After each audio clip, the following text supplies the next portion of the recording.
اور وہ نمونہ اللہ کے پیارے نبی صلی اللہ علیہ وسلم کی زندگی ہے۔ صحابہ کرام رضوان اللہ تعالی علیہم اجمعین سے بڑھ کر عاشق رسول اور کون ہو سکتا ہے؟ آج ہم میں سے وہ لوگ جو حضور کی زندگی سے قریب بھی نہیں ہیں، وہ دعوے دار ہیں ہم عاشق رسول ہیں، ہم عاشق رسول ہیں۔ ہم خدا کے لیے عاشق رسول صرف نعرے بازی مت کی جائے، بلکہ بن کر دکھائے جائے، ثابت کر کے دکھائے جائے اپنے اعمال سے کہ آپ واقعی عاشق رسول ہیں۔ صحابہ کرام نے کبھی دعویٰ نہیں کیا، لیکن انہوں نے اپنے اعمال سے دکھا دیا کہ عشق رسول ہوتا کیا ہے۔ اگر محترم ناظرین، میں اب صحابہ کرام کی عشق اور محبت کے واقعات اگر آپ کے سامنے بیان کروں جو حضور پاک صلی اللہ علیہ وسلم سے تھی، اس کے لیے تو میں سمجھتا ہوں کہ یہ وقت کم ہے اور ان کے واقعات زیادہ ہیں، لیکن پھر بھی ایک مثال کے طور پر ایک دو واقعات آپ کے سامنے پیش کروں گا۔ حضرت انس بن مالک کے بارے میں آپ کو بتا دوں کہ یہ وہ صحابی ہیں جنہوں نے حضور پاک صلی اللہ علیہ وسلم کی کہ خادم ہونے کی حیثیت سے کئی سال حضور کی خدمت میں رہے۔ ایک موقع پر حضور پاک صلی اللہ علیہ وسلم کی ایک صحابی انصاری صحابی نے دعوت کی۔ دعوت کے اندر گوشت بھی تھا اور ساتھ میں سبزی کے طور پر کدو شوربے والے کدو بنائے ہوئے تھے۔ حضور پاک صلی اللہ علیہ وسلم لذت لے کر اور بڑے مزے سے شوربے میں سے کدو تلاش کر کر کے کھا رہے تھے، اور حضور پاک صلی اللہ علیہ وسلم کے اس عمل سے ظاہر ہوا کہ کدو حضور پاک صلی اللہ علیہ وسلم کی پسندیدہ سبزی ہے۔ تو اس بات کا اثر حضرت انس بن مالک پر یہ ہوا کہ انس بن مالک رضی اللہ تعالیٰ عنہ نے بھی کدو کو پسند کرنا شروع کر دیا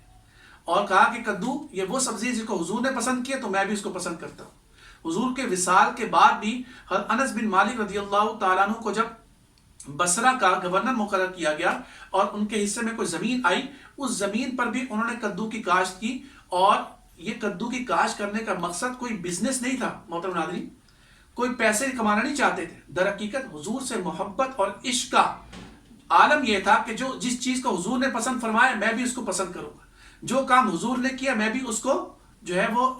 پسند کروں گا اور اس کے اوپر عمل کروں گا۔ اور یہ بھی آپ کو بتا دوں کہ جب ان کی فصل اگتی تھی تو عام زمین پر تو سال میں ایک مرتبہ فصل اگتی ہے، حضور پاک صلی اللہ علیہ وسلم سے محبت کرنے کی وجہ سے ان کی زمین 2 مرتبہ فصل دیا کرتی تھی، اور ان کی زمین پر جو کدو جو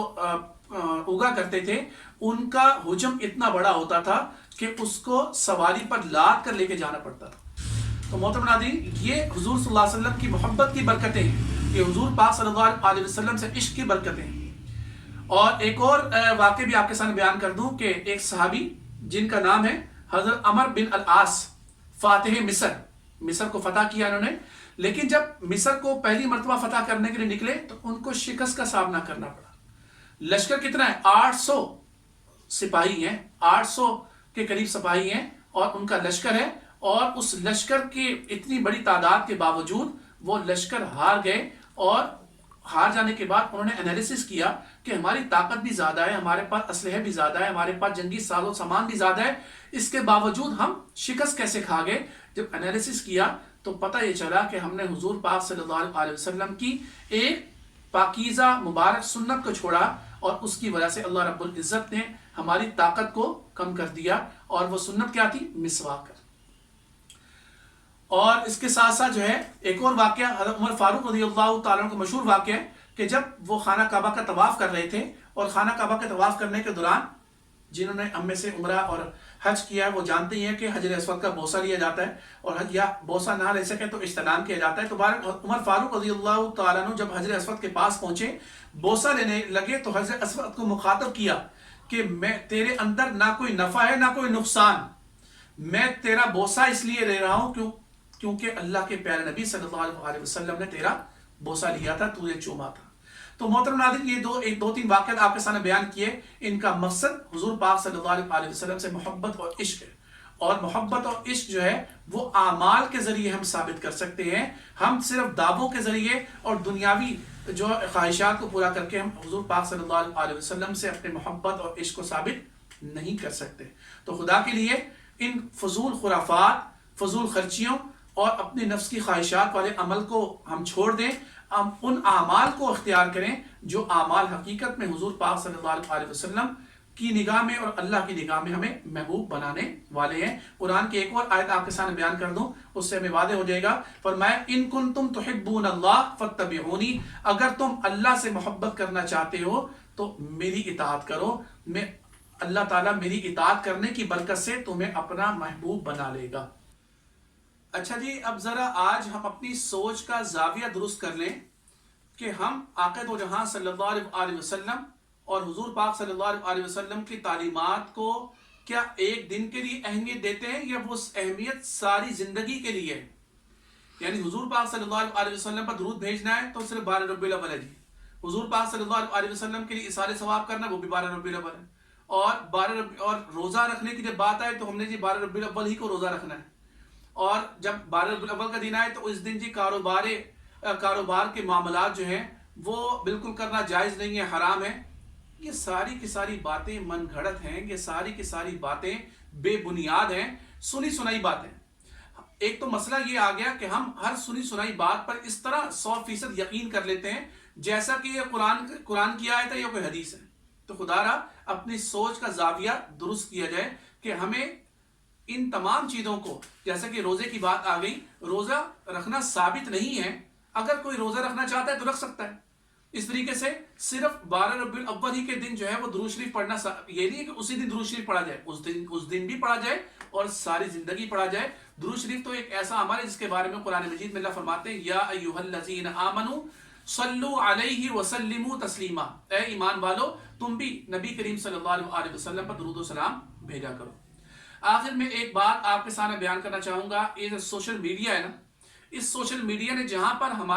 ہمیں بہت زیادہ تیز رفتاری کے ساتھ خبریں پہنچانی شروع کر دی ہیں، وہاں پر بہت سارے لوگ ایسے بھی ہیں جو اس کا غلط اور ناجائز استعمال کر رہے ہیں، اور وہ کیا من گھڑت بے بنیاد موضوع احادیث کو پھیلاتے ہیں اور یہ سمجھتے ہیں بڑا نیکی کا کام ہے جی، بڑا ثواب کا کام کر رہے ہیں جی ہم۔ اور وہ آج کل ایک حدیث وائرل ہوئی ہے، اور وہ حدیث کیا ہے جی کہ جس شخص نے ربیع الاول کے مہینے کے آغاز کی خوشخبری سب سے پہلے دی،